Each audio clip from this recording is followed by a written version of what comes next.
क्या है इतिहास नागणेची माता का?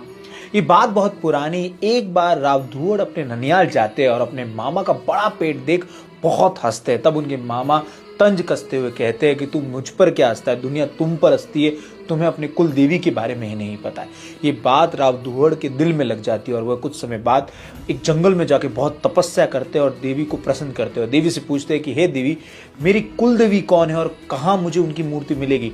तब उनकी देवी बताती है कि तुम्हारी कुल देवी का नाम चरकेश्वरी और वो उनकी मूर्ति तुम्हें कन्नौज में मिलेगी। उसके कुछ समय बाद राव धुवड़ ऋषि लुम्ब के पास जाते हैं कन्नौज में और उनके पास से चरकेश्वरी देवी की मूर्ति लेकर वापस अपने गांव खेड़ की तरफ आ रहे थे। इसके बाद जब राव धुवड़ कुलदेवी की मूर्ति को विधिवत वापस लेकर आ रहे थे तब एक आवाज गूंजती है और कहते हैं देवी कि मैं ऐसे तेरे साथ नहीं चलूंगी, एक पक्षी के रूप में मैं तेरे साथ चलूंगी, लेकिन रास्ते में जाते वक्त कहीं पर भी रुकना मत। अगर रुक गए तो उसके बाद मैं वहां से आगे नहीं बढ़ूंगी।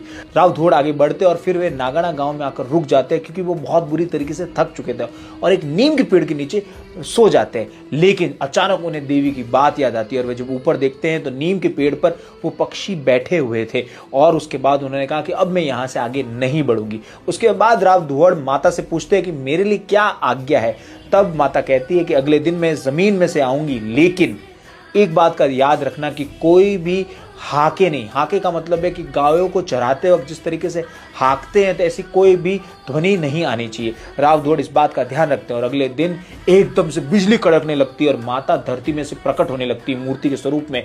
लेकिन उसी बीच बिजलियों की कड़कड़ाहट से गाय भागने लगती है और एक ग्वाला हाकता है और ये होते हुए माता आधे रूप में ही बाहर आती है।